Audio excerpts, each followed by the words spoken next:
Let's get started. Kathy Bunton, can you hear me okay? You want to lead us in the pledge? I think we have to turn. Certainly. Okay. So trying to figure this out. Let's get the flag on. Get that light on the screen. You ready, Eric? Yes, my flag just temporarily went away, and here it is. Cool. Okay. All right. I pledge allegiance to the flag of the United States of America and to the republic for which it stands, one nation, under God, indivisible, with liberty and justice for all. Perfect. Thank you. We'll practice that one. Yeah, really. Hard to do over the internet, that's for sure. And I think I heard Barbara. Is Barbara Daly checked in? Yes, there she is. Okay. Mr. Chair, would you like me to go through and indicate who I think is on the call? Yeah, let's do that if you don't mind. It'd be good for.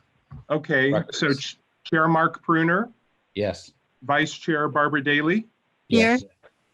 Jim Cox, Here. Russ Ryan, Here. Edward Hard, Present.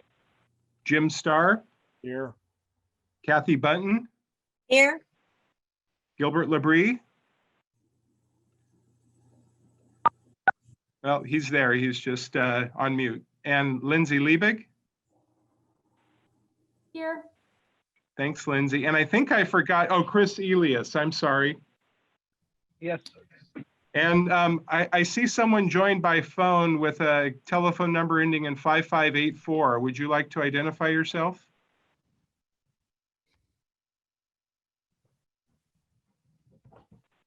You're muted. And I do see that Mariah Looney joined us as well. Welcome, Mariah. Hi, sorry for being late, everyone. You're perfect timing. So, Mr. Chair, we're up to 11 committee members and Douglas Shaw as an ex officio, and we have a few visitors as well who I'd be happy to identify. We might have an additional committee member that's just labeled by a phone number, but I have yet to hear who that is. So, Okay. They may Hey. not know to unmute on *6. Thanks, Yes. Virginia. So Eric, let me follow up what you said. Somebody's identified as, they unmuted. Area code 916. Yeah. Who's this? Yeah, that worked. This is Casey Kirchhoff calling in just as a visitor. Oh, Casey. Hey, thanks for joining us. Yeah. Casey is an illustrious resident and important member of the North Delta and Clarksburg community. All right, let's get started. We've got first up, everybody hopefully has the agenda. Douglas, can you give us a kind of a run through of where things are with the SEC, the tunnel project, et cetera?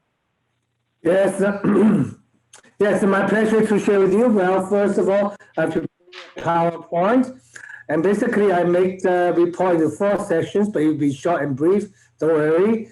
Okay, the first section is the CCRAP process is currently at scoping summary report phase, and which has been completed along with the NOP and scoping meetings. And the next step is agency outreach plan. And then I can go into some details in the next slide. Next slide. Okay. Well, basically, there are 4 things going on at the same time. Okay, first of all, the CCRAP will continue to identify existing conditions and develop methods to analyze the impacts. And then the second one is the NEPA, and then this scoping comments due to the United States Army Corps of Engineers by October 20th. And third one is soil investigation. Field under initial study mitigated negative declaration schedule to start in late September, early October with the site clearances.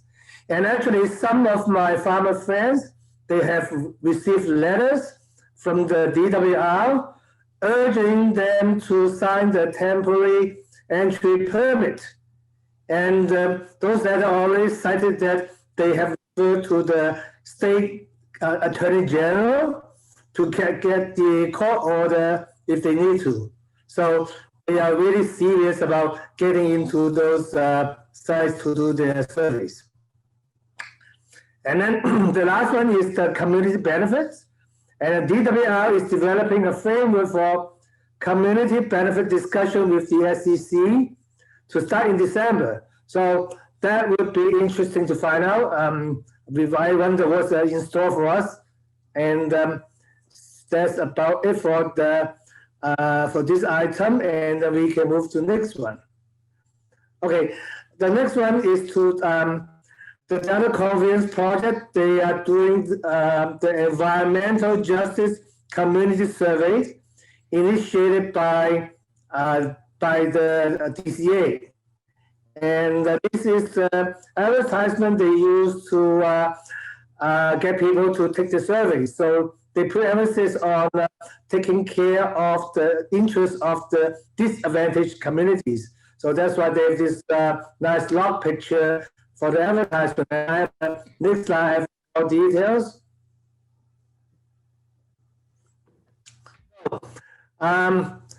The environmental justice report is about places and resources important to people. A robust understanding of these baseline values will improve the CEQA analysis of disproportionate impacts to disadvantaged communities in the Delta. And the second item is identify potential project-related impacts and benefit for the Delta's diverse communities. So goal is to identify ways in which the project may affect places and resources and consider options to reduce this impact or benefit disadvantaged communities in the Delta. And I think at the SEC meeting, Jim wanted to say something about that the environmental justice survey is not supposed to, the CEQA is not supposed to touch upon people's lives. So that is something for us to chew on. All right, so the next slide is they have been talking about the Delta, okay, they've been talking about the Bethany alternative. So if you look at the slide now, you can see at the end of the tunnel, you see the Southern Complex facilities. And that is the one that they will build a water holding facility to hold water. And that requires a lot of construction work. So somehow they find a new alternative, which is the Bethany Reservoir. You see the next slide. The next slide.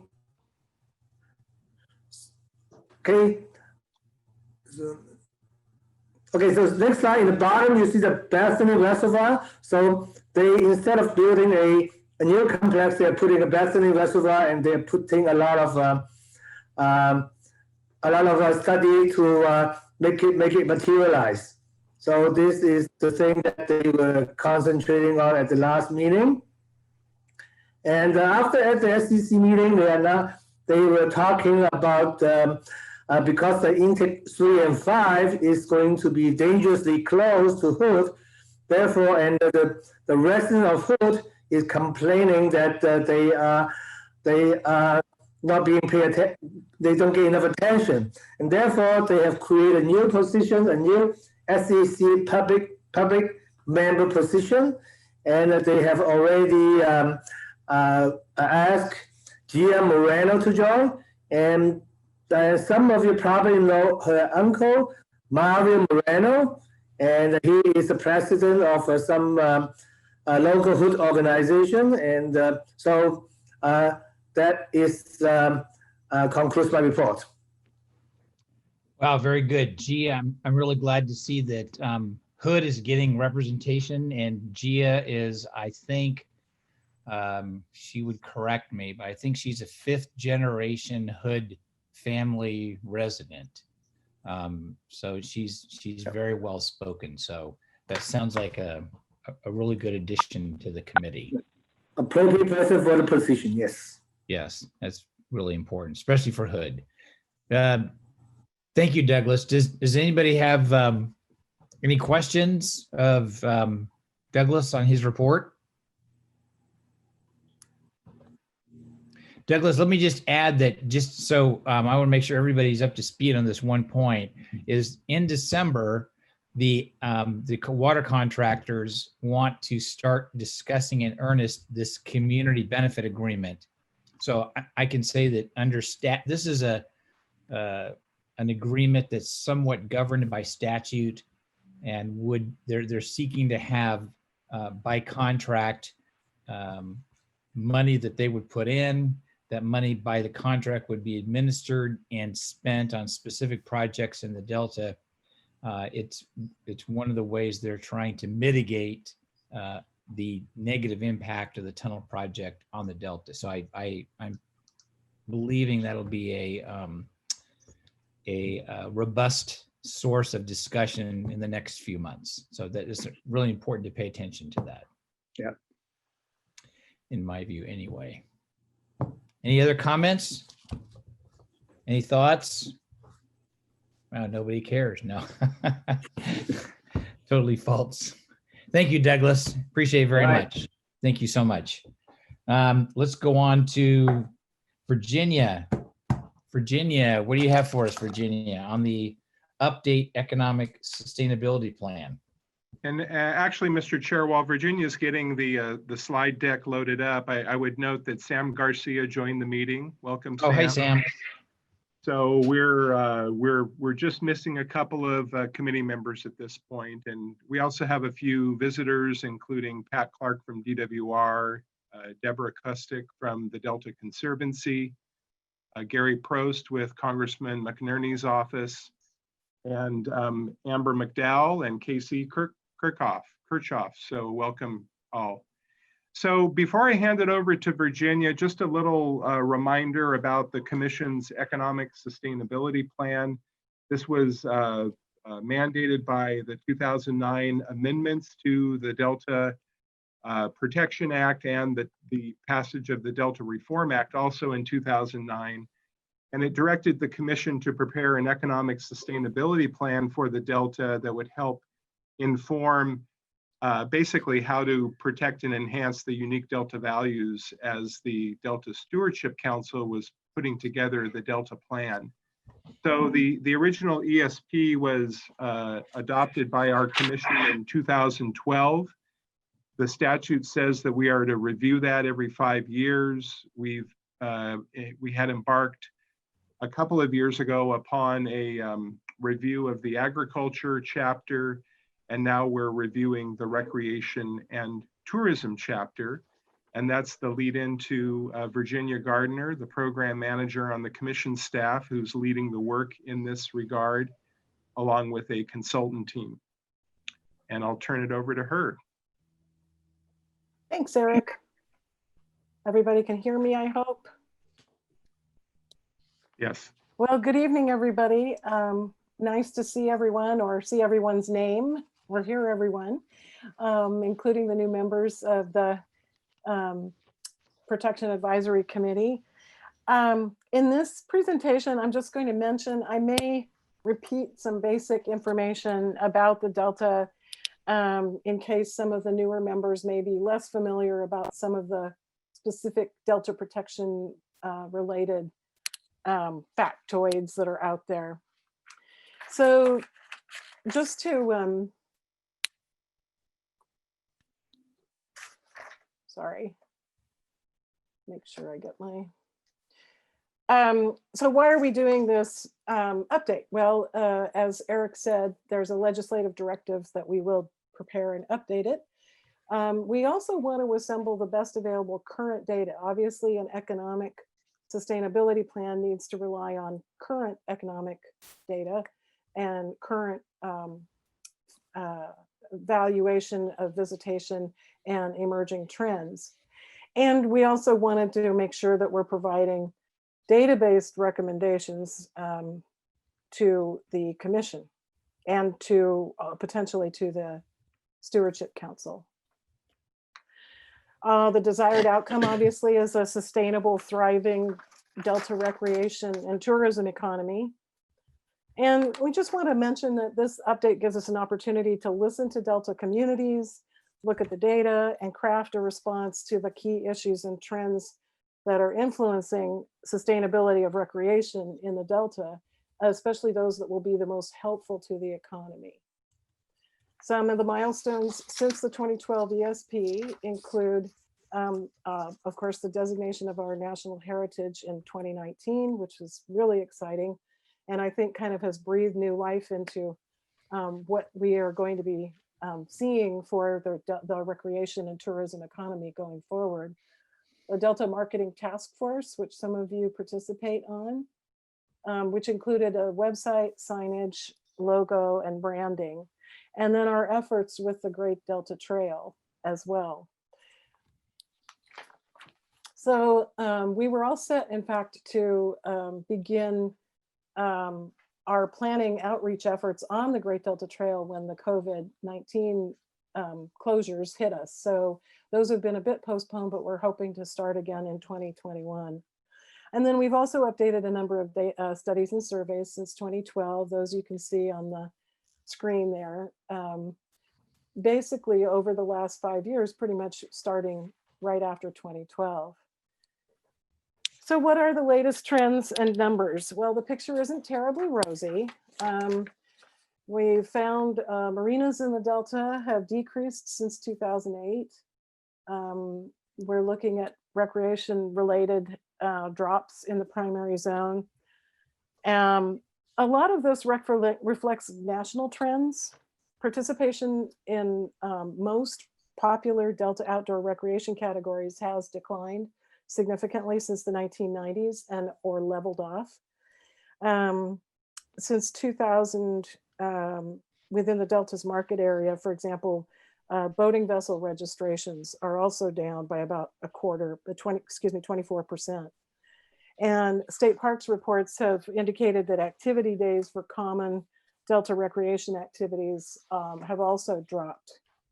There is some good news with the UPIC operations, agritourism, farm stands.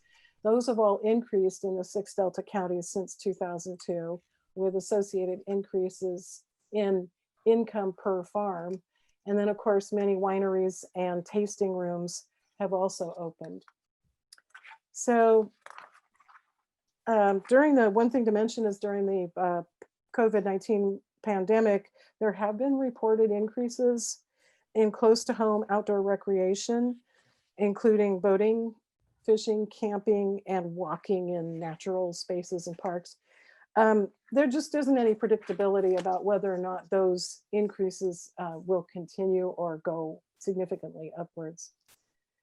So all other things being equal, though the population in the Delta market area, in the Delta market area has increased by 1.2 million, the visitation has been flat in the last 10 years. So it's a bit of concern that, that's another issue of concern for us. And the decreases basically have two reasons. We have better data about how spending is done. And the most recreation spending currently is retail related, which has a lower economic impact compared to higher impact activities such as boat building and marinas. So what is going wrong? Well, you can see there are many things that affect what we're doing in the Delta in many respects. And when we ask in our focus groups on this recreation update, we got an earful. Excuse me, I'm going to go back here. I just want to mention Delta Recreation and Tourism, a couple numbers for you, supports about 3,800 jobs across all of California, but that's a decline of the estimated statewide jobs, for example, from 2012, which was at about 5,300, and about $280 million in value added economic contribution compared to approximately 350 million in 2012, which is a decline of about 20%. And if you add in the effects of real dollars today versus dollars in 2012, it's actually closer to 30%. So rather than focus on everything that is an issue in the Delta that affects recreation, we decided to focus on high impact areas that will have the most benefit. If we can support those particular areas, those will be the biggest dollar areas. So those include marinas, boating, and all of the universe of recreation and tourism businesses that are in the legacy communities. We basically wanted to identify actions that would be necessary to support the two currently weaker but more financially productive portions of the Delta's economic recreation livelihood. And those are basically marinas and legacy communities. So we boiled down those that whole list of constraints from the other slide down to some really focused areas affecting those high priority issues of marinas, boating, and legacy communities. And they basically comes down to facilities, maintaining existing facilities, and expanding and developing new public facilities, as well as that would contribute to supporting the existing private businesses. There are also water quality needs that were identified by the focus groups that we spoke with and by previous surveys. Information and marketing, boating safety, and crime and homelessness were also a big item that we were focusing on. So we came up with a number of recommendations that have immediate action in our view. These relate to partnerships with the full range of entities from local agencies, regional, state, federal, to expand these areas here, access, water hazards getting removed, increased law enforcement funding, potentially restarting the Delta Dredge Sediment Management Plan. That would require working with the Corps of Engineers, which could be an enormous undertaking, but it's worth keeping on the list to deal with the sedimentation issue. And then another set of items that were recommended by our consultant and that came out of our focus groups included expanding the efforts of the marketing task force and visit cidelta.com.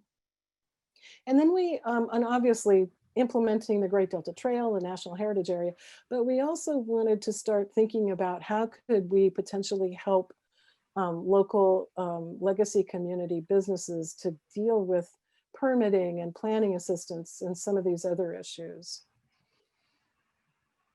So we essentially boiled down our high priority proposed strategic approach is that we want to coordinate with both public and private partners to advance a priority recreation and tourism agenda that's by and for the Delta. And that means working with local folks as well as people in the funding and regulatory spheres that would develop a collaborative approach to advance this agenda and would basically develop the agenda itself. This would, in theory, be as grassroots as we can make it. So I've run through this pretty quickly and I haven't given you a lot of hard numbers, and I can give you some additional specific data points if you'd like to see them, but you do have your, I believe, a copy of the executive summary that Eric sent out with the agenda. And there's a lot of good summary tables in that. There's two tables at the back of that document that you could take a look at. And if you have questions, we can try to take them up. But I just wanted to close with some questions maybe to prompt any feedback that you might have for us on this approach. When we talk about a collaborative of organizations, we could be talking about something along the lines of a joint powers authority, where you would take advantage of the existing authorities that, say, local governments have and maybe park districts, but you bring them together in a joint powers authority to work together to accomplish a common goal and common interest projects. So we'd like to kind of get the DPAC's input on, is this concept something that would help your corner of the Delta? Is this sound like something that would be able to overcome some issues or obstacles that you have? Or would there actually be issues and obstacles created that you would like to give us feedback on? We especially want to know who else we should reach out to in your community, your organization. We would really like, we're just kicking off our outreach basically by speaking with you folks. And we've initially presented to the Delta as Place Interagency working group to reach out to the planning folks in different counties. But we really want to know who you think in your community might be interested in hearing and giving input on this, on the overall concept, and also especially on the strategies for improving and sustaining the recreation economy. And then in particular, what we might start with, if we developed a sort of facilitator organization such as a joint powers authority, are there low-hanging fruit, as we like to say, that could be identified that the partnership would take aim at and try to accomplish to test its effectiveness? So those are our questions, and you may have questions or suggestions or names, emails. We're open to it all. Thanks very much for listening. Thank you, Virginia. What is your idea or projected timeline to get a finished product before the commission to look at? I won't say pass, but to kind of let the commission have a first look at a completed suggested update. Thank you for asking, Mark. That's a slide I should have. We are proposing to take more or less this same presentation to the commission at the November meeting. So unfortunately for you, because you're going to be there, you're going to have to listen to this again. Unless we improve it based on your suggestions. What we'd like to do is basically present to the commission so that they can consider and offer us suggestions, direction, etc. In January, we'd like to be able to bring back to the commission some of the input that we've received from our outreach. We might, depending on how quickly things go, we might ask them to endorse, I'll say endorse this, suggest this proposal, this plan. But we may also postpone until March to allow time for more feedback and input, and then ask the commission to endorse the concept proposal in March. The contract does end in June, so we basically need to wrap it up by the March meeting, most likely.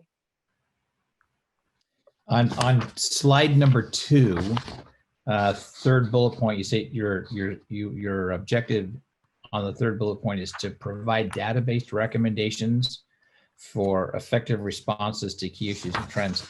Are you able to, perhaps not now, but at some point, I think it'd be helpful to see the underlying data.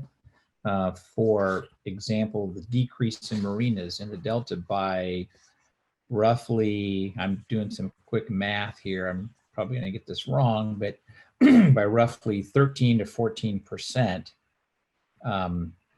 that's marinas by number. It doesn't measure marinas by capacity. So, in location and kind of do some cross-tab analysis. Similarly, with the next bullet point, the decrease from 96 to 70 of recreation-based or recreation-related establishments in the primary zone. This would be over a 12-year period. I think it'd be helpful to see some explanation as to what caused those shrinkages. Also, what impacts those shrinkages had, not just in jobs, that's one thing, of course, but what impacts on the surrounding area, maybe even a larger area, how the larger area was affected, good or bad, by those closures. And interesting about boat builders. But I think my impression is that ag industrial operations, whether that is a winery, a packing house, perhaps a place where you go in and buy an ag equipment, ag industrial related uses are central to supporting the agriculturally centered economy of the Delta. And I guess my thought is to add some analysis about ag industrial increase, decrease, some set of measures on about ag industrial uses. Yeah, that wouldn't be part of this, part of the ESP update. Okay. Chair, but we did talk about that a little bit in the ag chapter update, and where we took a current view of crop use in the Delta and the resulting economic activity flowing from that. Yes, I'm sorry. Yeah, this is tourism and recreation. Thank you. Yeah. And so anyway, I asked a whole string of questions there. Well, I was curious, Mark, are you getting at the question of did some of the, so there are two, we always say there are kind of two primary pillars of the Delta economy. Agriculture is definitely number one. The recreation and tourism is number two. And are you suggesting that perhaps the ag industrial economy or related economy may have increased to fill the void? Is that? I guess I'm asking, and thank you for helping me with the question. So I guess what I'm trying to get at is what, if any, interrelationship is there between the two? How does changes in one affect the other, if at all in a material way? I think that's a great question. That is way beyond the scope of what we addressed in the recreation ESP update. But I think it's an excellent question. And that would be something that we would have, sort of, once you produce these kinds of products, they often produce additional questions. They make you realize this is actually another question that we have in order to really understand the overall economy. And so we're collecting sort of a number of these kinds of questions that would need to be addressed in additional study. Okay. So I think that's a really reasonable question. We won't be able to answer it here. And then thank you. And then I noticed you introduced the idea of a JPA. Is just for folks that may not be thinking about JPAs or PAs or understand them, but they can have the authority to tax or levy to create revenue, correct? In general. Well, more typically what they can do is they can apply for, yes, depending on how they're set up, they could. That's not the direction that we're headed. What we had in mind was a joint powers authority can apply for funding and grants. Okay. And that would be more the intent. It's not really so much a special district that can levy taxes as much as it is a mechanism for accomplishing a common goal. And funding is definitely involved, but typically, at least the way we're envisioning it, it would be more on the order of, if there was an opportunity for funding, it could be applied for and then used to advance either the overall goals or specific projects. Okay, thank you very much. Let's go to Russ and then Kathy. Yes, can you hear me, Mark? Yes. Yeah, I took a look at the executive summary, the document you sent out, Eric. Thank you. And I echo some of Mark's comments. One thing I'll just kind of go through my general comments, and I edited it so I could always send it on too as well. So, good, thank you. Yeah, in the document, there's references. I really liked it where you put the data in there and you said it was so much of a percent decrease from, or even using some of the data points that says from this level to this level. That's really good. But there were some references in there. It just says there was a decrease. And so we need to figure out why, something has to go along with that to stay consistent through the document. And then one thing I noticed in some of the listing is you have some near-term items as well as some long-term items. And I know that this is a 5-year update, but there's going to be certain elements in there that's going to transpose from 5-year to 5-year to 5-year. Sea level rise is one of them. So maybe it's better to organize in a near term to a long term with your 5-year intervals. And then on one of the pages you had, you talked about constraints. You had a list of constraints. Mm-hmm. And I know this is an executive summary, and probably you may have more detail in the deep background document of the detail, which is fine.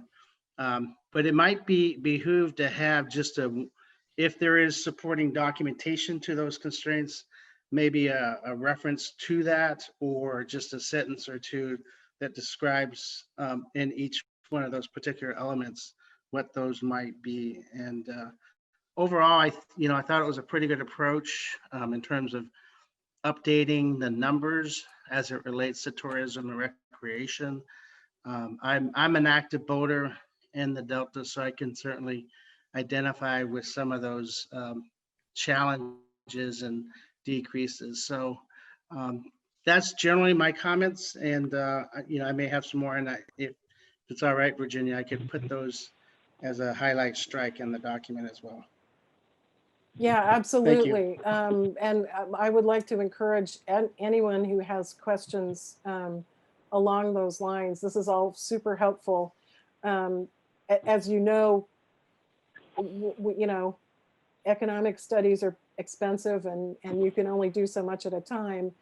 But we do have the balance of the overall economic sustainability plan that ultimately will also need to be updated. And there's a potential that we could fold some of these additional questions in.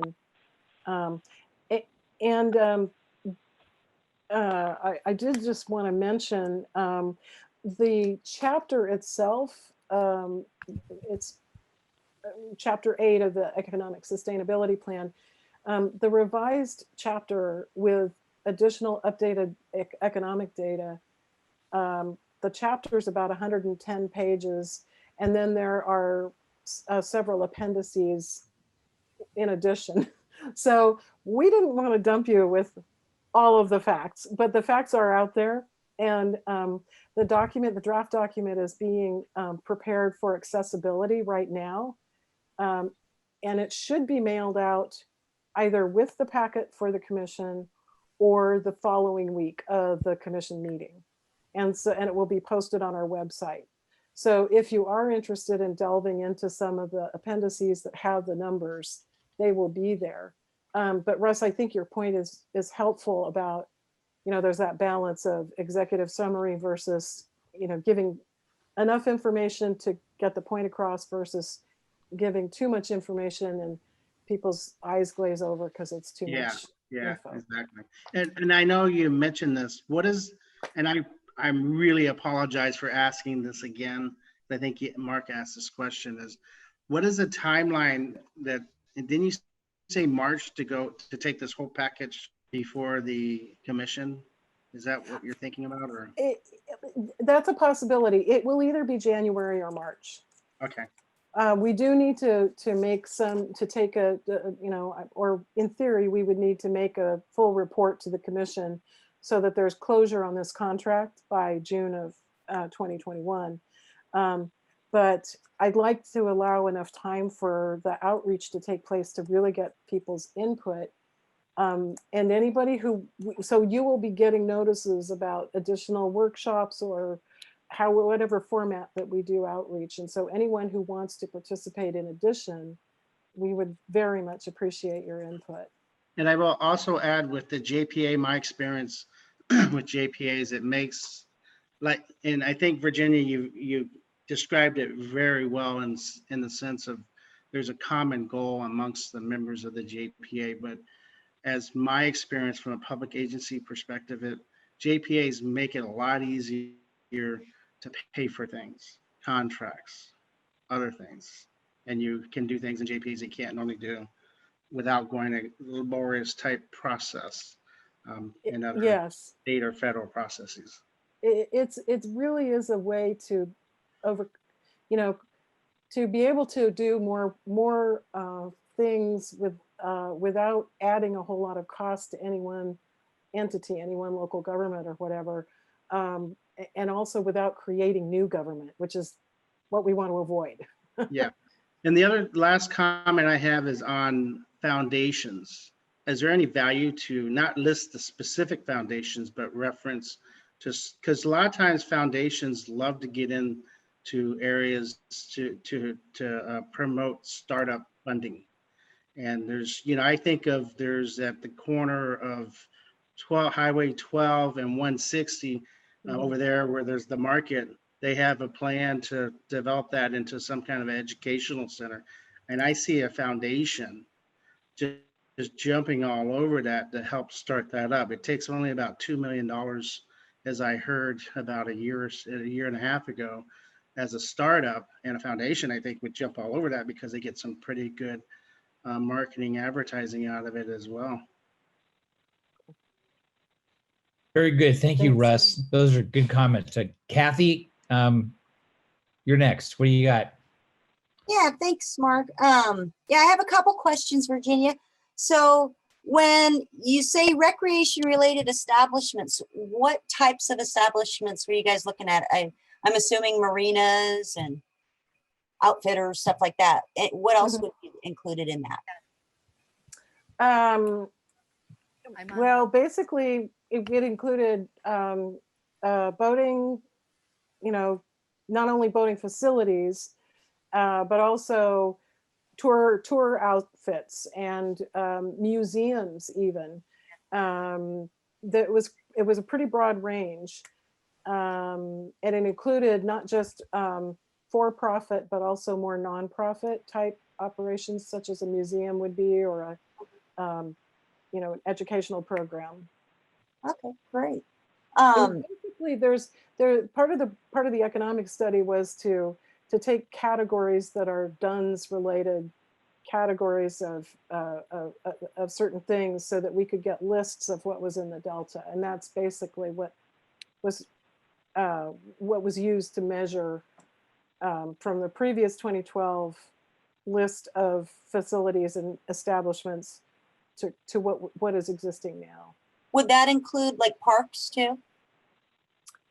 No, not parks. No. Okay, not parks. Yeah, it's more business oriented or tourism oriented. Okay. Yeah. And then a question about the boat registrations. I think how easy is it to get those numbers? I think it would be really curious or interesting to see what 2021 is, because I know that the boating industry, it's exploded since COVID.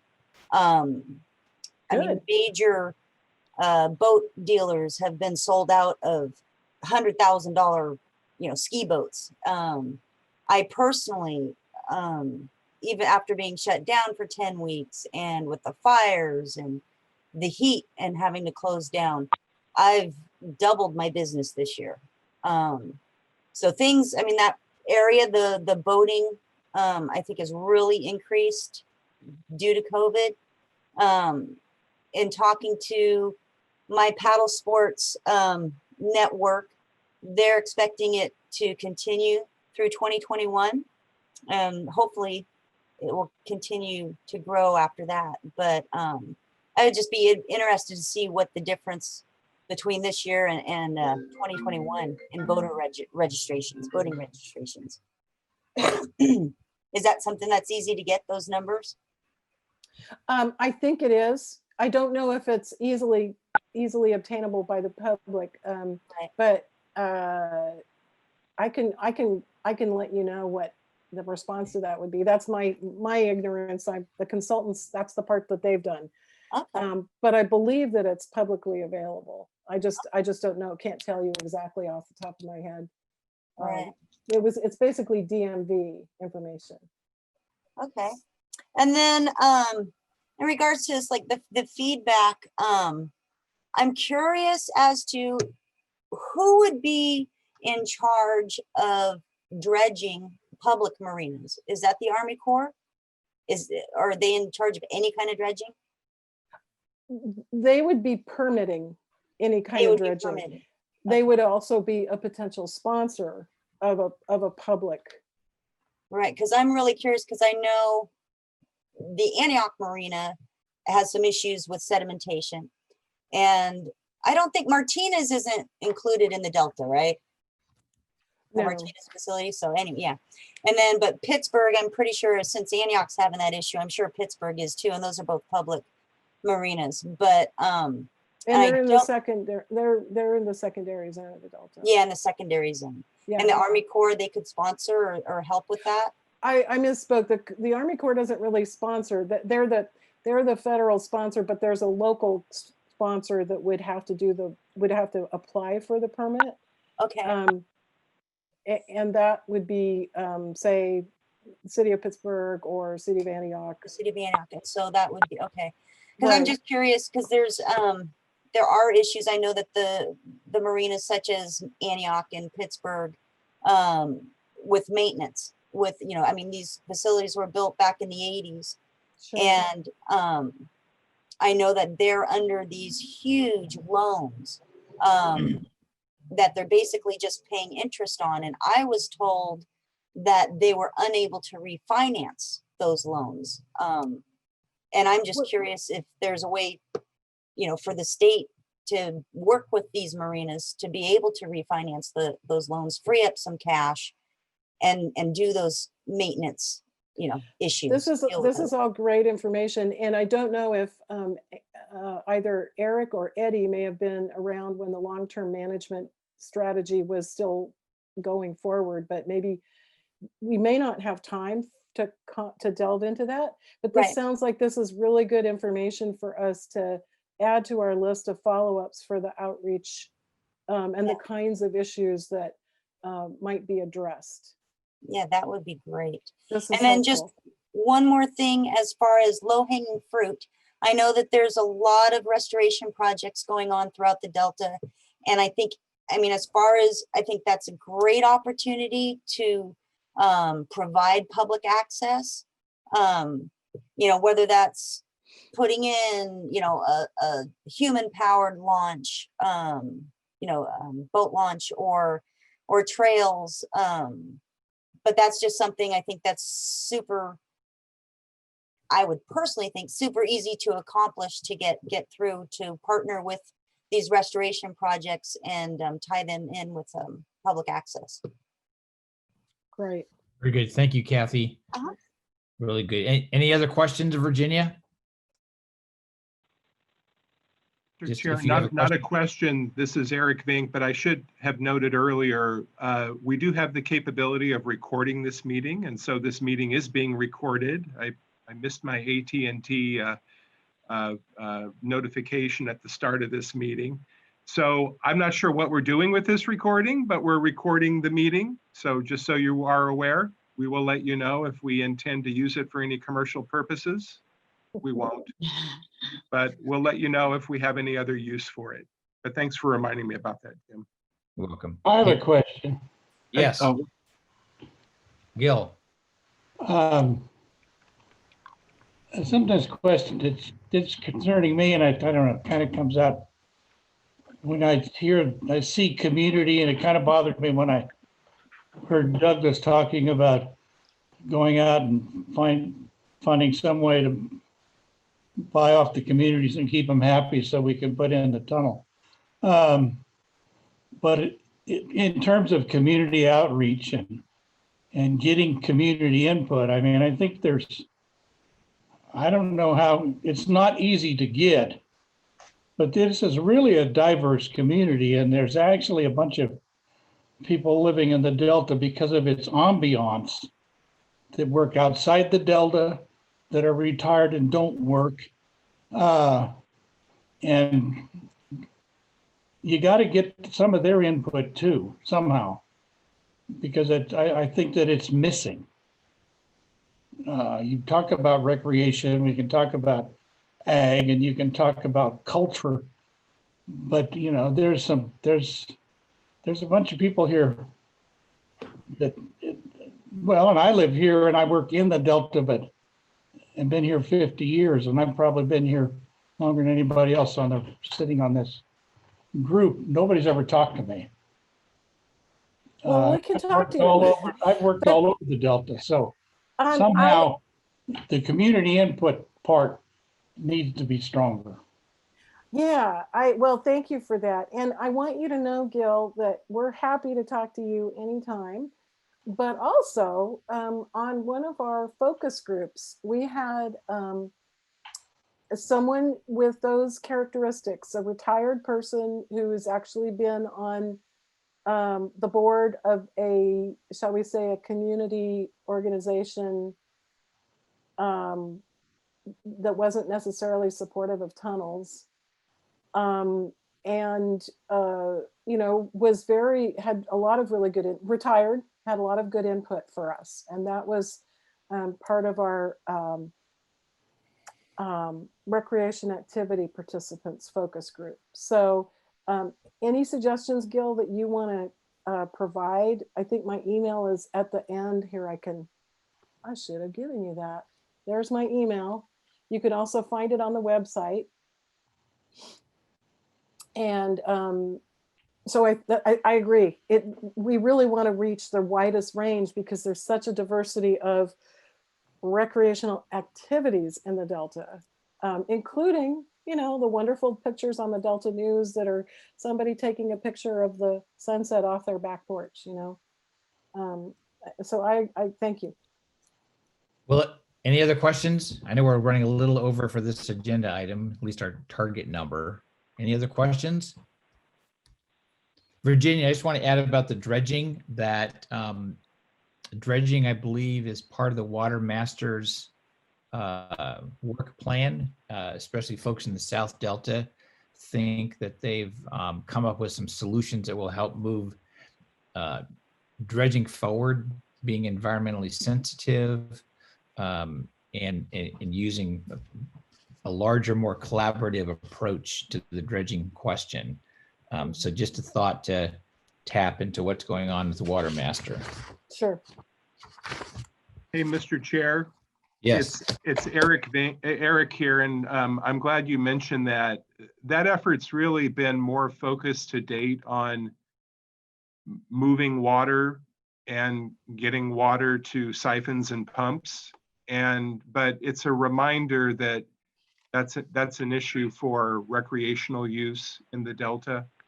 And we'll certainly keep reminding them of that as that effort advances, and we intend to be a part of it so we can be a voice for recreation in that project, and even see about who else we can include to amplify that voice. That is a big issue, the dredging thing, and the Delta Protection Commission helped kind of even sponsored a effort to deal with beneficial reuse of dredge material. One of the biggest problems with dredging is what you do with the material. And there's a dredge material management office in the Bay Area that handles everything down there. And there was an effort to try to do something up here in the Delta. And it kind of quieted, although my last contact with water quality indicated there might be something going on there, because I do get involved in getting dredging permits. It's not easy. No, really difficult. Mhm, mhm. All right. Thank you very much. Thank you very much, Thank Virginia. you, everyone. Hopefully this is helpful. Lisa, we have a big, there you are, Lisa. Lisa, you got some really important stuff to talk with us about the vision update. Yes, thank you. So hopefully my screen is showing. It is. Excellent. So let's go ahead and just jump into it. Did everybody have a chance to run over the strategic planning materials that Eric sent out? Yes. Great. Hey, Lisa, Yes. can I just give you a brief introduction and let the committee know, because I know you've been before the committee before and you're involved in many different efforts, but Lisa Butler of the Stantec consulting firm worked with us on preparing the Commission Strategic Plan Vision 2030 back in 2014 and 2015. And since that time, Lisa works with me on putting together the annual Delta Leadership Program. So she stayed very close to our efforts, but I just want to provide her context for the long involvement she's had with the Commission's strategic planning efforts. And back to you. Thanks, Eric. Well, just as a real quick recap, I wanted to walk through a little bit. So the order of our discussion will be kind of the little bit of the background, the history, where we've been, where we are now, and then what you think should move forward. And I am mindful of time, given that we're running just a tad over. So with that, the vision, when you do a vision for a strategic plan, what you're doing here is talking about your preferred, the picture of what the future should look like. And this, as everyone put together the Vision 2030, this is what's pulling us into the future. This is what we were thinking about back in 2015. And typically you might swirl back and look at it at the end of your deliberations and say, does this need to be updated? But you actually don't start here. This is someplace that you kind of end at in terms of a refresh. The mission statement of a strategic plan and of an organization is really about the basics. It's really should be tied to the statutory requirements. And if you see what's here, it talks about the legislature finds and declares that the goals for the state and the Delta are the following. And then the actual statement that the commission's prepared is consistent with that. So that actually should not change. That should be enduring unless there's something else that changes what the organizational mission is. For the preparation of the plan, we developed a series of strategic themes, and they were around water and agriculture and levees. This is a great website, by the way, Eric. The economy, and this is just a really nice summary of what's in here. One of the things, I had a chance to meet with the staff a little bit this morning, and we talked about the things that are still relevant, the things that maybe need to change, the things that the commission can declare victory. And we also talked a little bit about something, should something be a strategic goal at this point, or should it be moved more into the area of maintenance? Something that's important about a strategic plan for the commission, because sometimes people say, oh, this is just something that sits up on a shelf somewhere, but actually this one gets used. The commission uses this, the commission staff develops all of their work plans. The staffing work plans are built off of the commission a strategic plan, and it's also used for when the commission prepares budget change proposals that go to the Department of Finance, and this is used as part of their justification. The strategic plan can also be used by other agencies. So for example, the Conservancy or the Delta Stewardship Council, they might refer to this plan to determine how they need to be interacting with the commission.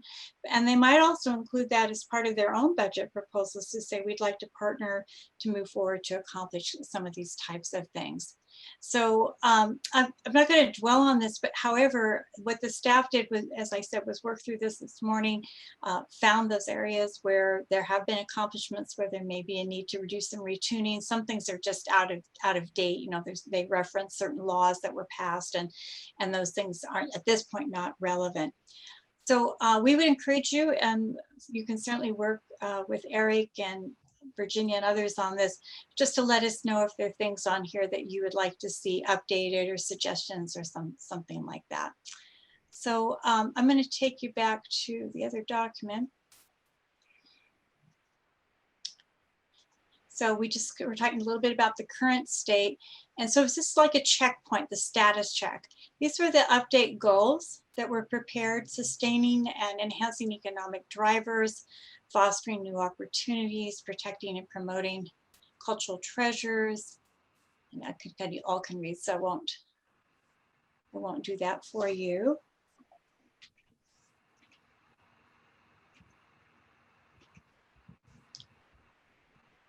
Creating cooperative relationships. That was, by the way, a very big item this morning in talking with staff, and proactively addressing funding, which is an ongoing issue. So some of the recurring challenges that were pointed out in the plan were managing too much water, not enough, not the right kind, meeting the needs of some without ignoring the needs of others, keeping people and property safe, sustaining long-term economic and environmental issues, developing and maintaining community infrastructure and essential services, and competing with statewide interests on crucial Delta interests. So that gives you a very quick tour of what's in the plan, what we've been working on for the last 5 years.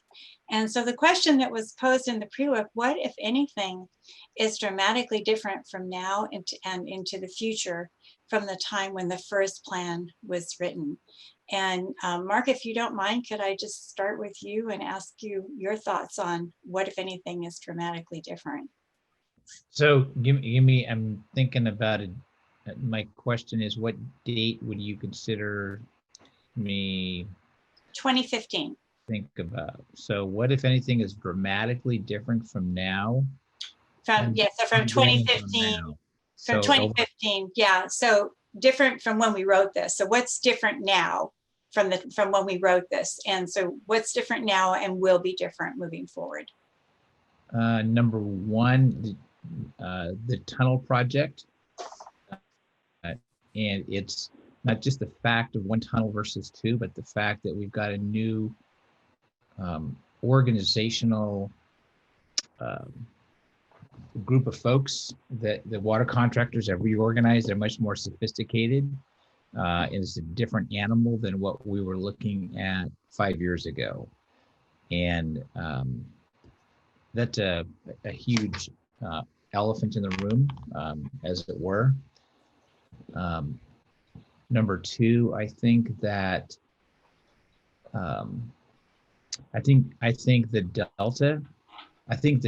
Delta Protection Commission has succeeded.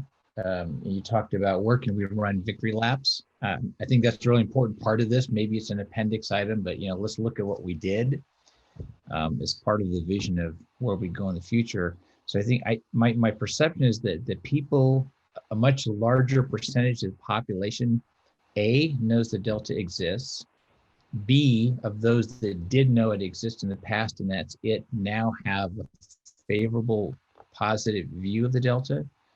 And C, a greater majority of people, I think, see the Delta as a place they could see themselves going to. Maybe not specifically planned, but they say, I could go there someday. I could drive through the Delta. I could experience what the Delta has to offer in various permutations of those thoughts. I think in a 5-year span, there's been significant positive increase, not positive, there's been significant change in each of those categories that I described. Thank you. And I'm not able, because I'm showing the slides, I'm not able to see if anyone else would like to speak. Do you mind helping me call on people? No, but please. And Eric, I think Eric's kind of at the control booth here. If Eric, what is it? We ask Yeah, people if they want to raise their hand, right?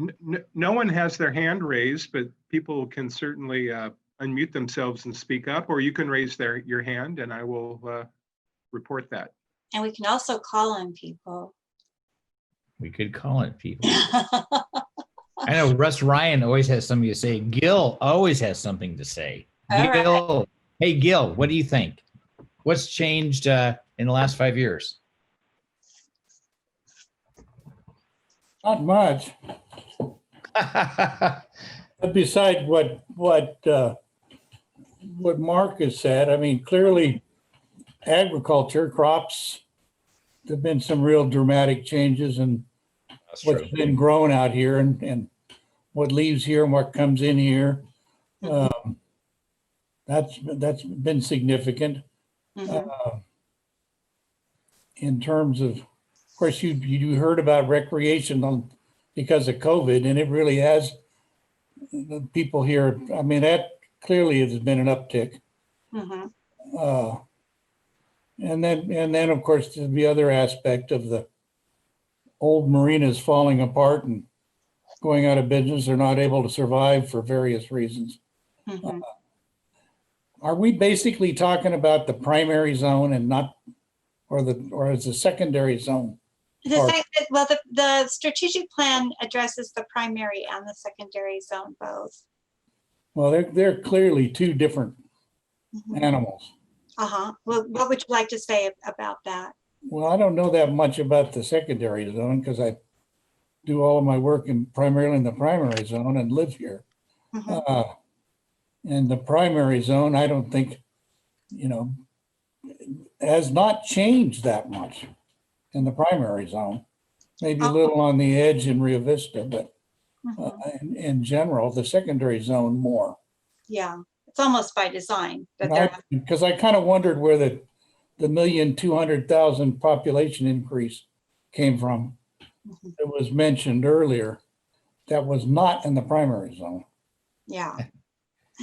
Yeah, almost by design. Kathy, do you want to jump in? Yeah, I was going to say homeless encampments along the river has increased dramatically.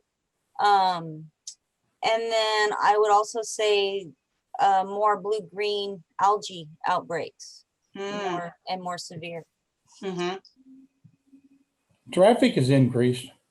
Yes. Yeah, hey, Mark, tee me up. This is Sam. Okay. I don't know how to raise my hand. Go ahead, Sam. Sam, yeah, go ahead. You're on.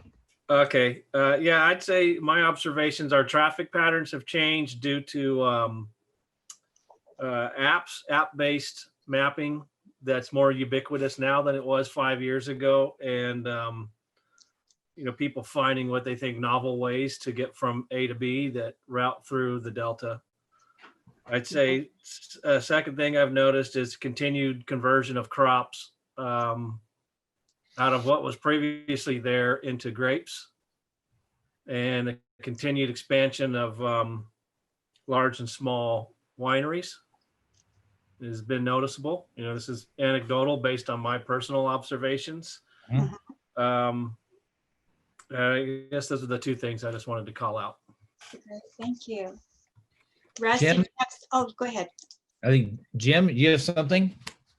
I do. Let me see if I can get my video to work here. Yeah, I don't know how to raise my hand either. I was going to raise my hand. Working for the Department of Fish and Wildlife, invasive species have increased. We have nutria. They're not in the Delta. We kept them out of the Delta, but they're on the periphery and they could be there anytime. But we're keeping them out at this point. And, everything else everybody said is a true thing as well, too, that, things that have changed. God, I had one more too, and I totally forgot what it is now. But I think that, the levees. I think that people like Gil and the other engineers out in the Delta who are working on maintaining the levees have done a much better job. I didn't mean that way. Sorry, Gil. They're doing a great job at maintaining the levees and making them so that they're able to handle higher tides and everything like that. And a lot of that's not being told to people. People still think every time I turn around and listen to some news report. They're talking about how the levees in the Delta are cruddy and they're going to fall at the first time an earthquake hits or the first time a truck or something drives over top of them. But that's not the case. They've done a really good job at maintaining them and doing a really good job at that. So I'll leave it at those two things. Very good. Thank you. Good comments. Just to Jim, jump, I know we have Jim Cox. Jim, you there? Unmute.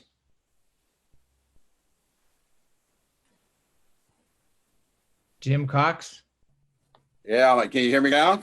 Yeah, there you go. You're on. Okay. Things that have changed in the last 5 years.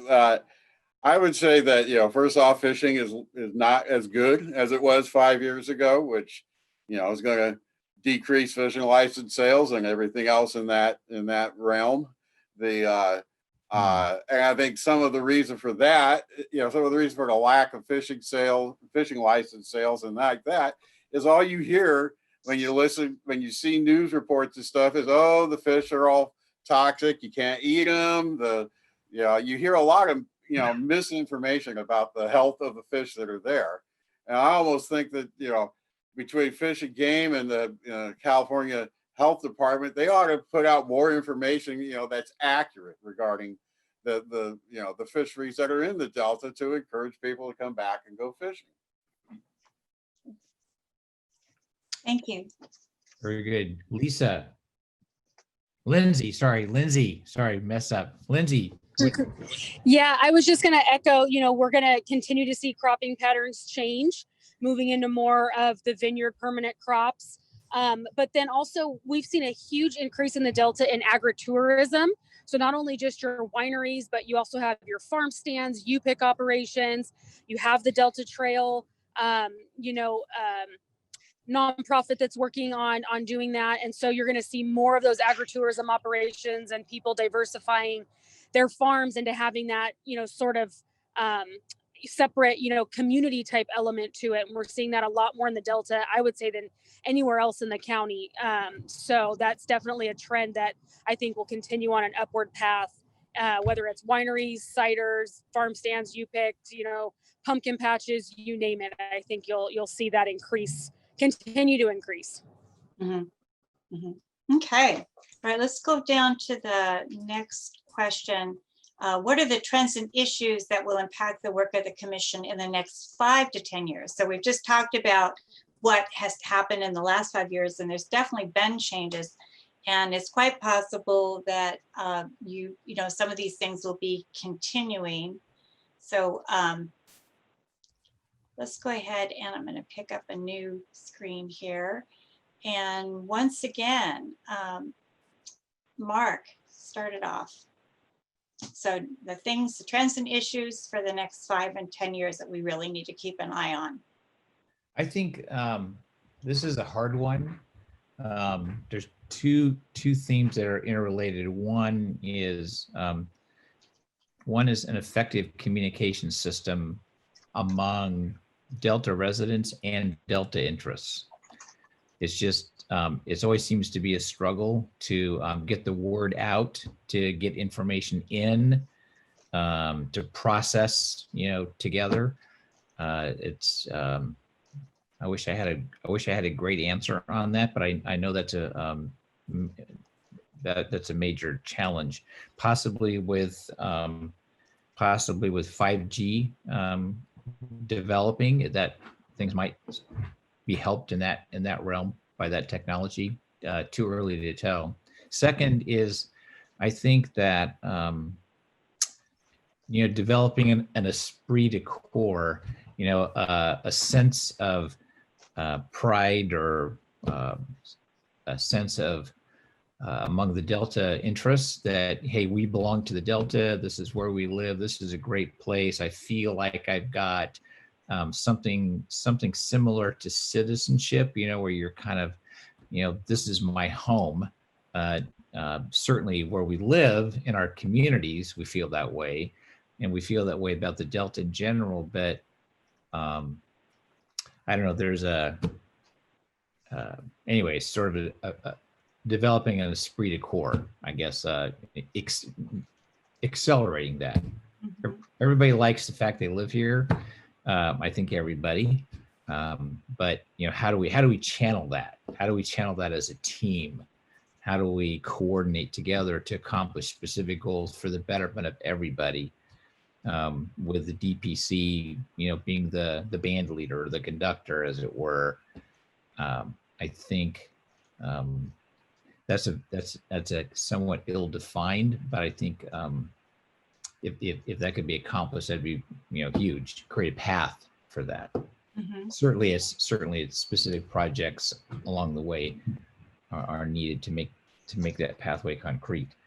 And I'll stop talking because I'm sure we have other people that want to chime in. Let's see. Do we have? I think Sam Garcia wanted. Oh, I'm sorry. What, Virginia? And then I Amber? think Sam Garcia put in the chat he'd like to make a suggestion. Sam, go ahead. Thank you, Virginia. Yeah, a couple things come to mind. Can you hear me? We can. Yes. All right, thank you. One is I think there's going to be needs to address economic impacts from COVID and the pandemic. I think it affects much of the communities in the Delta significantly harder than those that are, at least those that aren't in the mid to upper level economic situations. I think it affects the lower ones a little more drastically. And I think that will have an effect on maybe the demographics, depending on where people are going to be able to continue to live. And if they do stay, to continue to support a group that had been almost devastated from COVID. Secondly is climate change. I think climate adaptation for sea level rise, but also for changes in climate that are continuing to occur are going to affect things such as water, crops, and things unknown. But I think the resiliency of these communities will need to be addressed so that whether it's manifested in more hot days or higher water levels, the community is going to need to be more resilient than it is today. Even though I do agree the levees are stronger today than they were in the past, I don't know if that's a function of us being in droughts more often and less significant changes and fluctuations of the amount of water coming through, or if it's because of all the work that's been going on levees. But I do think the resiliency of our infrastructure needs to be addressed, will need to be addressed. That's it, Mark. Very good. Thank you. Thank you. Mark, I have a couple. Oh, wait, just Douglas, wait, Amber, and then Kathy, and then Douglas. Amber? Some of the things I've noticed that's happened in the last couple of years and will continue in the next few years is a lot more construction, especially with the bridges. And while that's going to be somewhat of a positive in the end, it does create a lot of issues for crops being moved in and out, or supplies, just commuting, people being rerouted, and putting a lot of other impacts on some of the other roads, which are not going to be really maintained. And so that's kind of an issue that I keep seeing, is the construction or lack of construction on certain areas really creating impacts for different parts of the Delta. Very good. Kathy? Hello. Okay. Kind of along the lines of what Sam was saying, but water quality, saltwater intrusion, blue-green algae outbreaks, and then like the decline in the fishery. I know like the salmon season has been horrible, at least here in the West Delta area. I think on a positive note, there seems to be a trend in the restoration projects, which can help with the health of the ecosystem. So.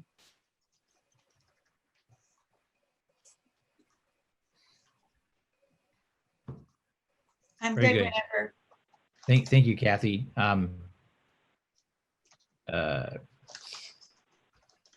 Douglas, do you have something? Did Douglas, you have your hand up? Okay, Yeah.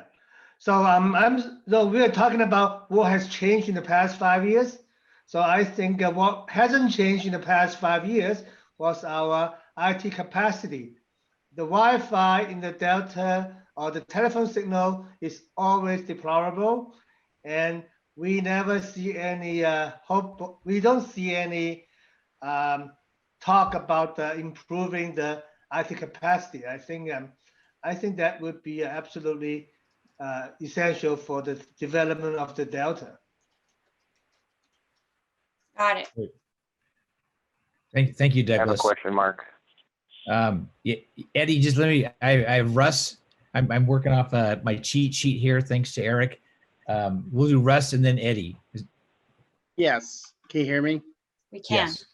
Okay, in terms of challenges moving forward, one area, and I think Jim Starr was alluding to it, is invasive plant species in the Delta. Water hyacinth, for example, as you get hotter summers, that the propagation of water hyacinth just increases tremendously with the hot summers, and I know that the biological opinions only allow to treat a certain amount of acreage, something on the order of 2,500 acres, versus in 2015 there was 15,000 acres of water hyacinth in the Delta. That's going to affect things like water column, water quality issues for species potentially, and other things, and clogging up waterways as well. The other thing that I see moving forward that's going to be a challenge, this could be a positive or a negative, depending on how it falls out. With a lot of infrastructure needs, funding that, I know we talk about Delta levy fundings and how those fundings are running low, moving out these next several years. So there's those challenges and questions that need to be answered, in the near term moving forward. The thing that really has improved, and I see an increasing trend on a positive side, is the coordination and the training and the planning effort for flood fighting amongst the state, counties, and federal government. And I've gone to several training sessions, and that's being received very well, and that's just going to help response times and being able to identify critical issue needs in a short period of time is essential as we talk about the levees in the Delta. Those are some of my thoughts. Thank you. Thank you. And anyone else? Did I miss anybody? Ed. Eddie. Oh yeah, Yeah. Eddie. Sorry. Yeah, Eddie, please. Can you hear me? Yes. Okay. So one of the things that challenges the next 5 years that we haven't really fully understood where we're even going with it is the increasing restoration actions by the Department of Water Resources, that the state parks is now contracted to help execute part of that restoration, and the strategies for increasing tidal or shallow tidal water habitat. And a lot of this is yet to be known and yet to be fully done. It partially may have been started in the last 5 years, but the next 5 years, I think that's going to be a big deal, because we recently just entered into a contract with DWR for 5 years to do the very thing I just said. And I think this has been said by many other folks already, but increasing performance outcomes on invasive species is going to be a big deal for economy, environment, and public health, which all factor into Delta's place.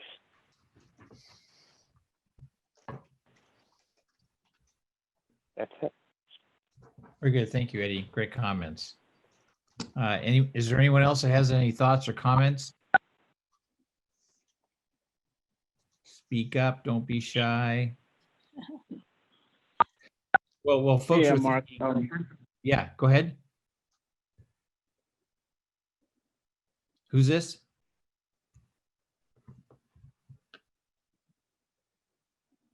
I think it was Chris Elias. Yeah, Chris. He may have muted himself again. Chris, you see the mute button in the Okay. lower? Okay. Yes. So I've not been authorized to speak. All right. You have been authorized. Oh, yes. So I wanted to chime in. You guys raised a lot of good points as far as the trends are concerned. And I wanted to kind of just offer another different perspective, but kind of build on some of the great points that have been made.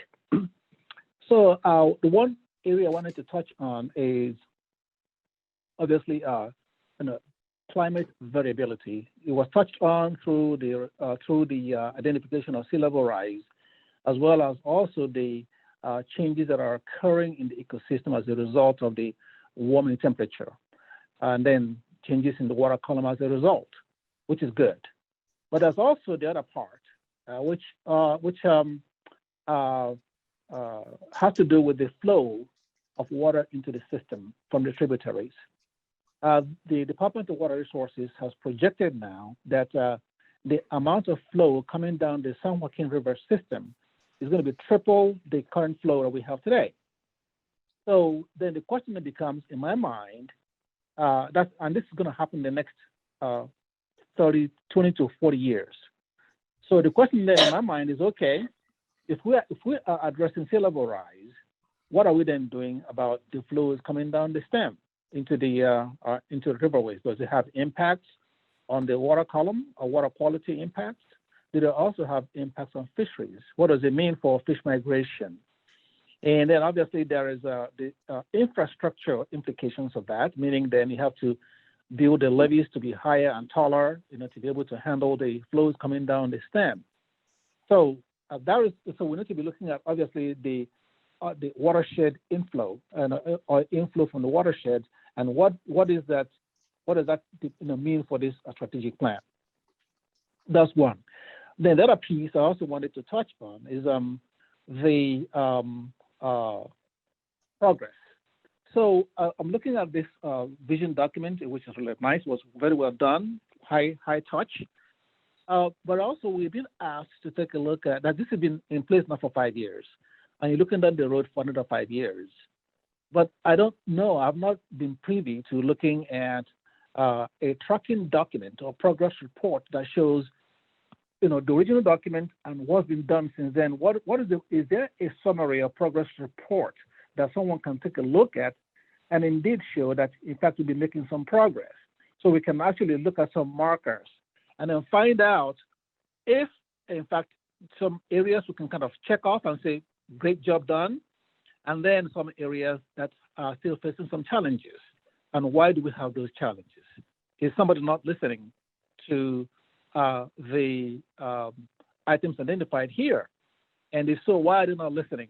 And who are those other interests, or which are the interests that really need to take this very seriously as part of their own objective or mission that intersects with the interests of the Delta? Mm-hmm. So then there is also the final part, which is then obviously funding. Yes, I agree that funding is never enough, but perhaps we need to find a way to prioritize what is really achievable in the next 30 years. Because even if you were to give us maybe $10 billion today to effect what is all in here, it may not be enough. So what is really the highest priority that could be achieved in the next 10 years, which is basically 2030 from this point? And then finally, someone mentioned education. I mean, mentioned the fact that, it doesn't matter how much we do, it's just never enough, because in the sense that we have a lot more critics than people who are actually doing stuff. And somehow, some way, information isn't getting out to neutralize those voices of criticism. And why is that? Perhaps we need to re-examine the way we educate the public, with this information. Are there other things we ought to be doing so that to be kind of a counterweight, if you will, to getting the public informed as to all these exciting things happening in the Delta that ought to be bringing people closer to the Delta and getting them more informed. And finally, I also wanted to kind of touch on issue of equity. As you can see now, housing in the Bay Area is getting extremely higher and higher, and is making it kind of unaffordable for a lot of families. And if anything, COVID has really exposed a lot of that. So what happens then is now people are beginning to find that they could actually travel further and further away and still be able to accomplish or do their jobs. So where do they go? Well, they go over the ultimate path. And where does that end up? Well, it ends up in this area, Bunton, which is where I'm sitting, Lathrop, Manteca, and all those corridors, Tracy, etc. Well, what are the impacts on the Delta as a result? Are there things we could see that could be happening as a result of that migration over the Delta? I mean, they are welcome, and I love my brothers and sisters from the Bay Area. That's where I used to live, and then one of the things that appeals to those migrating population is the quality of life. So to what extent then can we then harness that interest from those who are migrating to get them then to be closer to the Delta and help invest in his future direction and progress. So that's what I have by way of some thoughts for you to chew over. I don't know if you have any question or comments for me to maybe to clarify one of the points I just made, and if not, that's okay. Chris, this is I think when I think your second or third point, at least I would, I think of it in terms of metrics. So metrics, Lisa alluded to this, I think, a bit in the beginning, that I know I've learned that projects worth doing are worth measuring. Yep. So you can absolutely see where we've been, where we come from, and ask questions, why this or why that, and then metrics are really helpful. They're also tricky because metrics can tend to create winners and losers if they're not presented correctly, and you start alienating folks, and you can't do that. So there's some challenges there, but I think having metrics overall, I think, is what I heard you say. Please correct me if I'm wrong, but was that one of your points, Chris? Yes, sir. It's so that we can actually measure, what was set up as a goal or vision or a plan, and then what progress are we making toward that? I think that would be helpful. Yes, I recognize that it can cut both ways. That's true. But then we shouldn't shy away. If anything, what it would do then is present us an opportunity to continue to refine the outcome to address the multiple points of interest. Mm-hmm. Very good. Mm-hmm. Let's Mariah, haven't heard from you. Do you have anything you'd like to add to what's been said so far?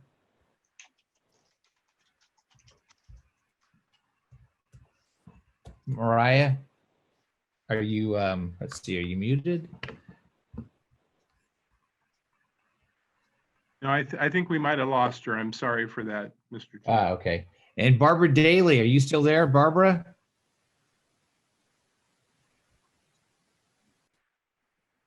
There you are, Barbara.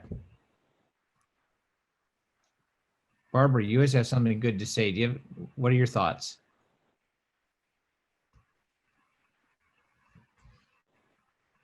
I see you unmuted. Barbara? Can you hear me? Barbara, maybe she's... This is always the most painful part of the, Yes. of the Zoom Hello. process. I get it that people want to be off camera. Okay. So let's do this. Let's add people in when they hop back. We'll just kind of leave the floor open. So I'm going to go back to here. So here are the trends and issues. So we did a good job of kind of parting that out. And here's the question. What are the ways we should be responding to these? So if we know what's out there and we're thinking about the strategic plan and tuning it up a little bit, what kinds of things should we be talking about as potential actions? What kinds of things do we want the commission to look at to help address it? So the other thing that's interesting is in the actual plan, the existing strategic plan, there's values and criteria that are going to be used to develop these actions and objectives. So protection of the land. So everything is being measured against these criteria. Oops, every time I hit that screen, I lose my page. So the values and the criteria to be used include protecting the land, its people, and its ecosystems, restoring the natural resources, economic health, and wildlife populations, enhancing economic drivers and cultural treasures and appreciation, providing a voice for residents in decisions affecting them, and facilitating partnerships. So these are the values when we come up with the actions, the way we want to restore. This is the foundation of those. So with that, I'll go back to the picture we were just looking at, and we can talk about the best way to respond. And so you've already started a little bit about using a progress report or a dashboard or metrics as a way of increasing some accountability and also education. As I heard it, I actually didn't hear it in any way punitive. This was about, how are we doing? What do we need to pay more attention to? What do we look at? So that would be a potential action to do some reporting. I actually think that's on Eric's radar. I don't know, Eric, did you want to speak to that? I'm sorry, I was communicating with Barbara Daly. Yeah. Speaking to what, Lisa? Oh, I was just asking, you've actually been looking at doing some progress reporting back to the commission. So this is something that I know that was on your radar. I just wanted to see if there was anything else that you wanted to add on getting back on where we're at in terms of the plan. Yeah, I mean, so many of those elements in the plan are, almost lifelong work. I mean, there are a few items we have ticked off the list. Congress passes a National Heritage Act, so we can check that box. But a lot of the work is ongoing. Of course, we're still overshadowed, perhaps is the right word, by isolated conveyance planning in the Delta. Cal Water Fix went away, hooray, but Delta Conveyance Project is with us now. So, that's a hardy perennial that we are continually contending with in the Delta. Can I interject something here while we're, I guess, waiting for Barbara perhaps? Is Lisa, if there were a way to build, I don't know, a dashboard seems kind of rudimentary here, but maybe a dashboard that covers that somebody could log into and look at to see what the Stewardship Council is doing, what the Conservancy is thinking, what opportunities there are at any given point in time to have input through comments or through meetings or through letters, what the JPA is doing in terms of its meeting schedule, its construction schedule, its impact schedule, what Caltrans is doing in the various districts. I'm sure the list is a lot longer, but I guess I say the obvious, but it seems like the only way right now to really understand what's going on is to keep your finger in all these pies simultaneously. Rather certain you're always missing a pie or two, or maybe more. Did you read all the emails? Are you refreshing your own calendar enough? And then you're constantly looking at triage and what's more important than something else. And will I have time to write this comment letter or call that person? Obviously you can't address calling people, but in an individual basis, what one person should do. But having some kind of single place that you can direct people to go that want to get involved, instead of launching into like a 30-minute narrative to would be, I think, incredibly helpful, incredibly team building, and incredibly community building. Mm-hmm. But pretty difficult to do because you're going to have automatic feeds or have somebody just dedicated to enter, which is very labor intensive. but developing automatic feeds, perhaps. Maybe it's as simple as a calendar to start it out, one calendar that assembles water commission meetings, and the list goes on. And you can click on agendas, and then a subject, if I want to see what's affecting Merritt Island. And I see there was a survey team out there the other day from the Corps. What's that about? What's the Corps doing out there? Well, they're surveying for levee repair.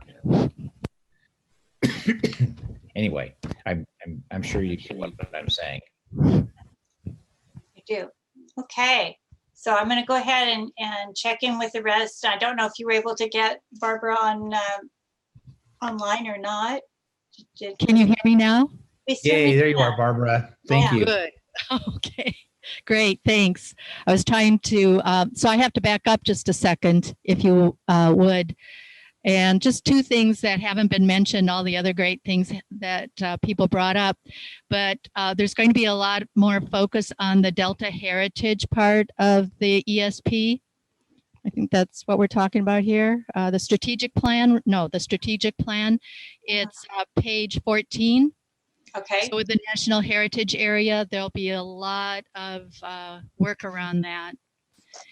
And also, I'd like to go back to, on the strategic plan, page 10, the water page.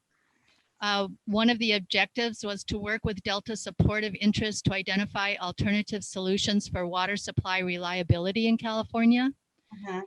And I think that could be a really good issue to be working on in the next 5 years.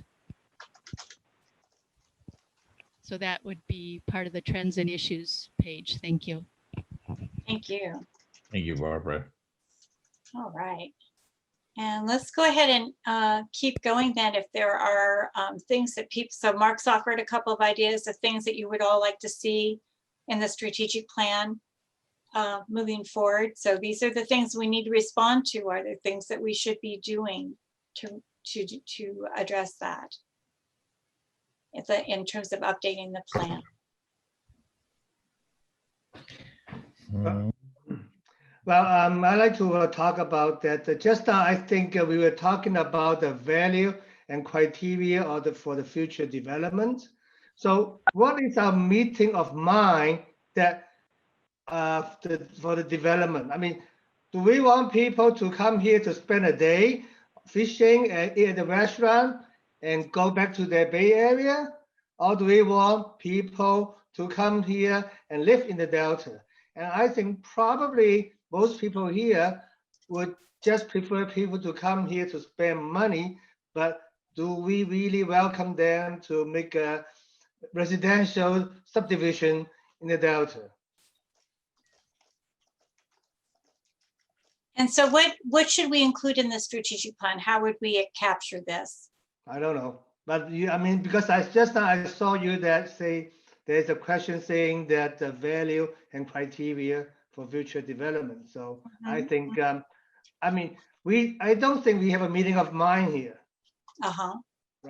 Right. So I think maybe to flesh out, I think Douglas, one application of what he's saying is if you look at the city of Ileton, which is secondary zone, my sense from my contact with Ileton, which is a bit intermittent, but the people in Ileton I've talked to would love to get back to the position they were 50 years ago, where they had, I think it was 7, maybe let's say 5 significant festivals. They brought people in. It wasn't just the Crawdad Festival, but other festivals. They're trying to figure out their government financing and get their balances correct with new building. They've got the flood zone issue I know to worry about, but if Ileton's going to be a city and function as a city, how does that fit within the surrounding primary zone? And we have to talk to Ileton and check in with them. Then we've got the folks in the South Delta, which are a little bit kind of out of the way of so much of the activity. Do they want to stay that way? Do they, what's their vision for what they want? And then, there's the North Delta, which has its collective set of ideas, and Central Delta. So I guess what I'm trying to say is that the Delta clearly is not monolithic. It is in some ways, of course, but other ways it's not. And so having at least a dual level of inquiry that honors the commonalities on the one hand, but also the uniqueness of at least the general zones on the other hand, I think would be a helpful layer of analysis and integrating that into the document. Okay. I know that I'm running short on time, Mark. I'm fine, but I know you like to honor your agenda. Yes. So with that, I'm wondering if there's anybody that has some just burning types of issues they might like to add. We can certainly, I can provide all this back to you. This, from the standpoint of continuing work, I'm thrilled Virginia's here too, and Eric did record this. I think it'll be really helpful. We can go back and kind of talk a little bit more with the staff and say, here's some of the kinds of things that are on the radar. If there are burning things that you think should be on, should be in that strategic plan that isn't there now or needs to be tuned up or changed in some way, that's great kind of feedback. Eric, how would you like to get that feedback? Do you want that to come to me? Do you want that to come to you? How do you want that to happen?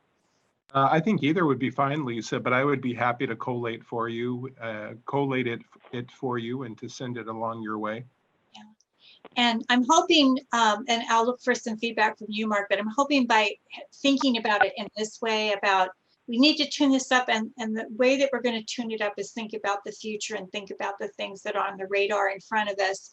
And, what do we need to do? I think you started, several of you raised this issue really nicely of, if we want to update this plan, there's some things that are different. My gosh, you guys had a huge list of things that have changed in the last 5 years. So of course we need to tune this up a little bit. So let's see, I think I have a slide or two yet, so I'll just grab that real quick and get you on to the rest of your agenda. So this is what we just covered.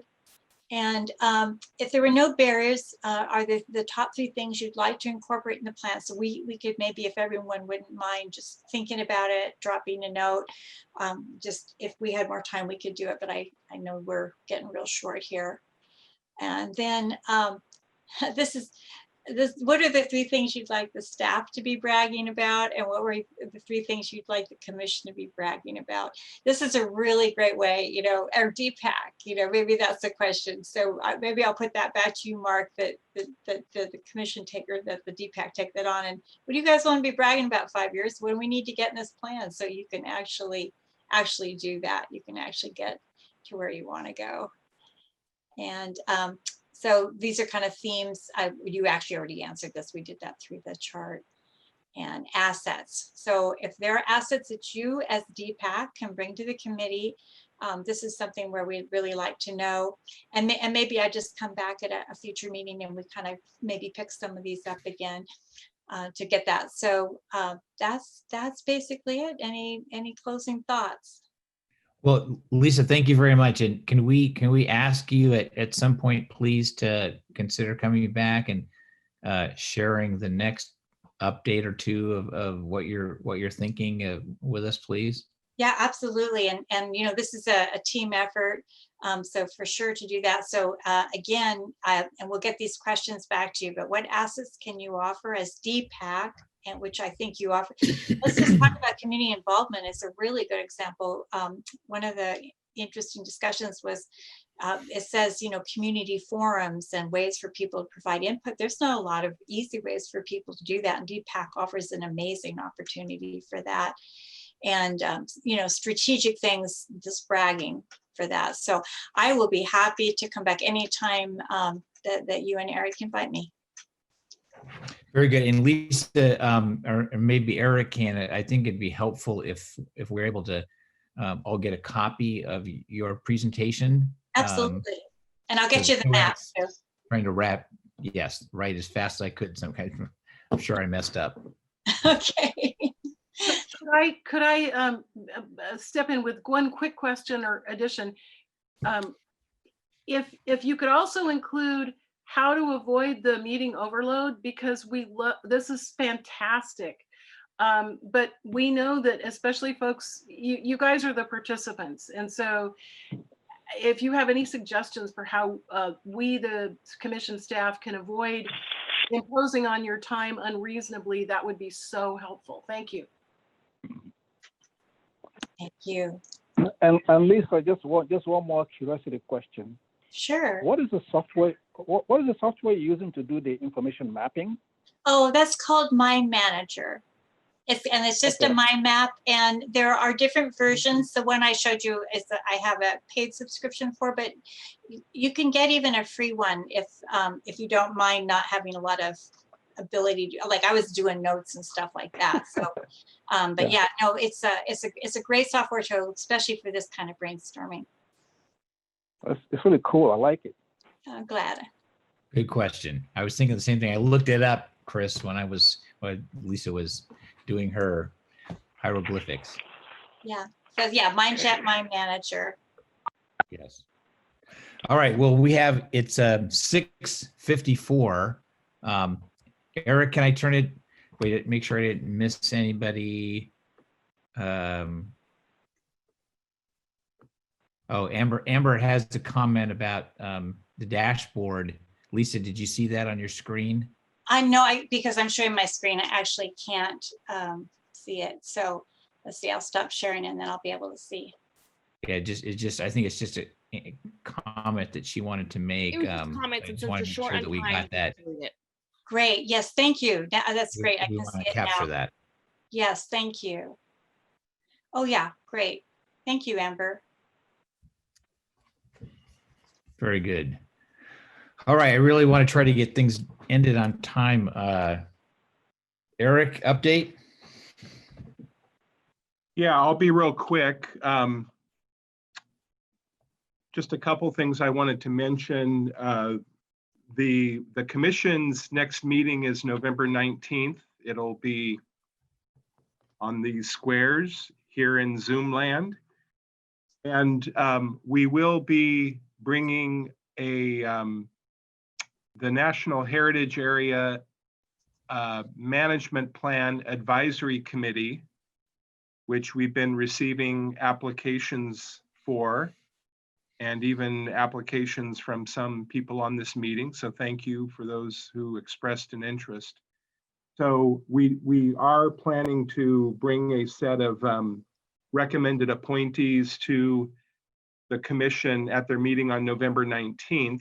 And I'll be working with a couple of commission members, our vice chair, Commissioner Dawn Natoli, and then Commissioner Nancy Vogel, who's with the Natural Resources Agency, will be working with me to go through those applications and make a recommendation to the full commission. So that's coming up on November 19th, and that will really be the kickoff activity for starting to roll out components of the management plan with input from this advisory committee and frankly from others as well. So we're real excited about that. To me, it really signifies the kickoff of the management plan development effort. And we likely will try to convene that advisory committee very soon, maybe within a month of their appointment. So stay tuned for that. Related to heritage is the Delta Heritage Forum, which I will mention is going to be also on this wonderful Zoom channel on Friday morning, convening at 9:30. Information is on our website. It's in our email blasts. If you're interested in that, and it's a great program, and we have a great program lined up for this Friday, please do join us. Registration is free. It's free to participate, and we would love to see you there. Also at the Commission's November 19th meeting, we'll have a similar presentation regarding that Virginia presented earlier regarding the economic sustainability plan. Although it's a pro forma item, we will be selecting our chair for 2021. Our chairs typically serve a 2-year term, and Yolo County Supervisor Oscar Villegas is coming to the end of his term. So if we move through the rotation, as is customary, Supervisor Don Natoli and Supervisor Chuck Wynn will respectively be the new chair and vice chair. Don Natoli as chair, Chuck Wynn from San Joaquin County as vice chair. And then finally, we should have a very good discussion on the Delta Stewardship Council science program, including participation from people who have a particular interest in social science research in the Delta. And our focus on that program is, of course, related to social science research, as that can inform how we interpret the Delta Plan, and basically the people dimension to what to date has been very much focused on the natural environment and primarily on water-related issues around fish and water quality. So that might be an interesting discussion for you to tune into. And then finally, I will be bringing a recommendation to the commission. We've been learning more about how Department of Water Resources is spending down Prop 1 money that was specifically earmarked for improving Delta levees. And unfortunately, they're earmarking a lot of that money for projects that have a lot more to do with habitat restoration than to do with any real improvement to making a more flood resilient and flood strong Delta levee system. I think that's going to be of great concern to most of our commission members. And so I'll be bringing a briefing item to them and a recommended letter from the commission to our Delta Legislative Caucus, hoping that we will get them more deeply involved in tracking this issue and questioning it as DWR goes through its annual budget process. So that's the commission meeting on November 19th. And actually one item related to that I wanted to report, because it's been an important topic of discussion at DPAC, is the transportation challenges in the Delta. And again, linking to the recommendation that this committee made to the full commission and that the commission adopted. And I've been encouraged. There have been some good discussions directly between Caltrans, primarily led by a good friend of the Delta, Chris Balaji, who used to be the Public Works Director in San Joaquin County and who's now at Caltrans District 3 in Marysville, which includes Caltrans work in Yolo and Sacramento counties. But he's been both reaching out to Barbara Daly, to Bill Wells, to others directly in the Delta, as well as working with Caltrans staff through the 3 districts that comprise the Delta region.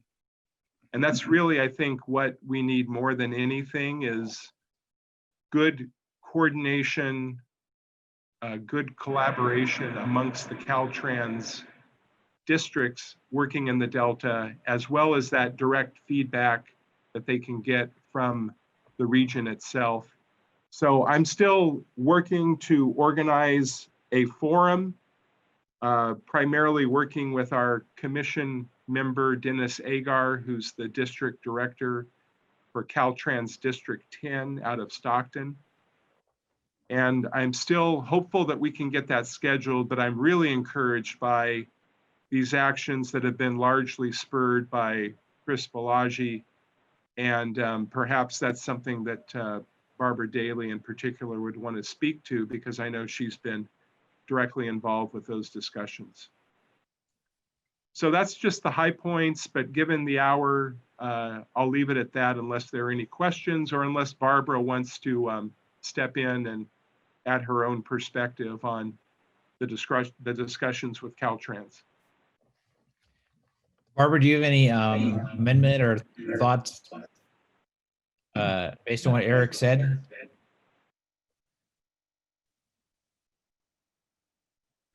Well, Barbara, Can you hear me now? Yes. Just to give Caltrans kudos, Chris has been wonderful organizing this, and he's brought all of his people, Caltrans directors, together in the 3 different districts, including Vince Jacala that runs the ferries.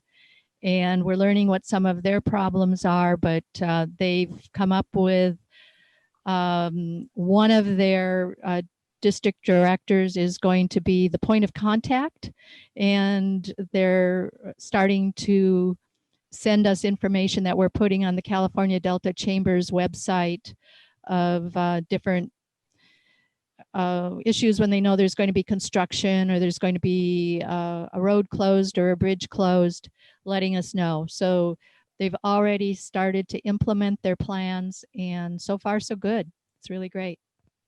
We're very optimistic. Good report. Thank you.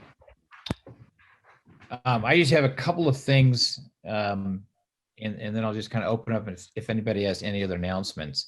But a couple of things thinking ahead to 2021. Number one, and especially thinking about our last meeting when we had 30 people on the call and interest from a wide variety of folks.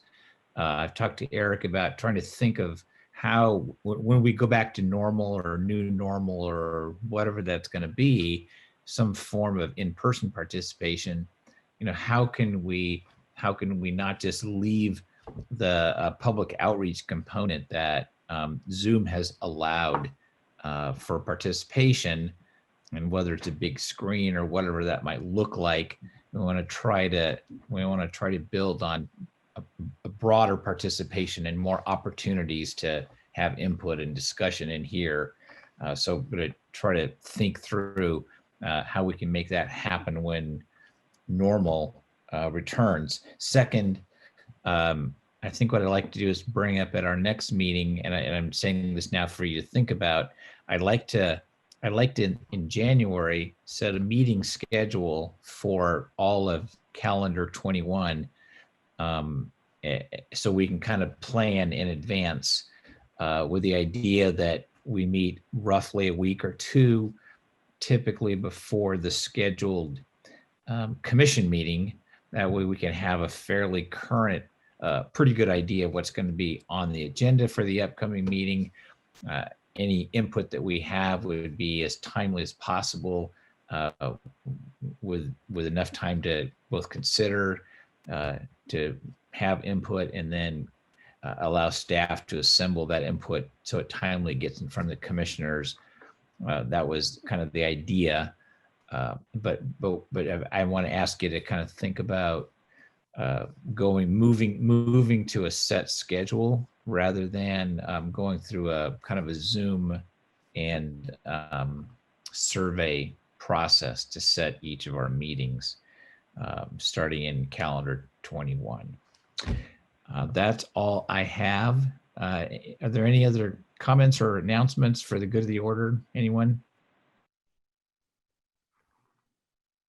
Last, going once, going twice. Thank you, everyone. Meeting's over. Thank you so much for your participation. Great work. See you in January, and have a great holidays.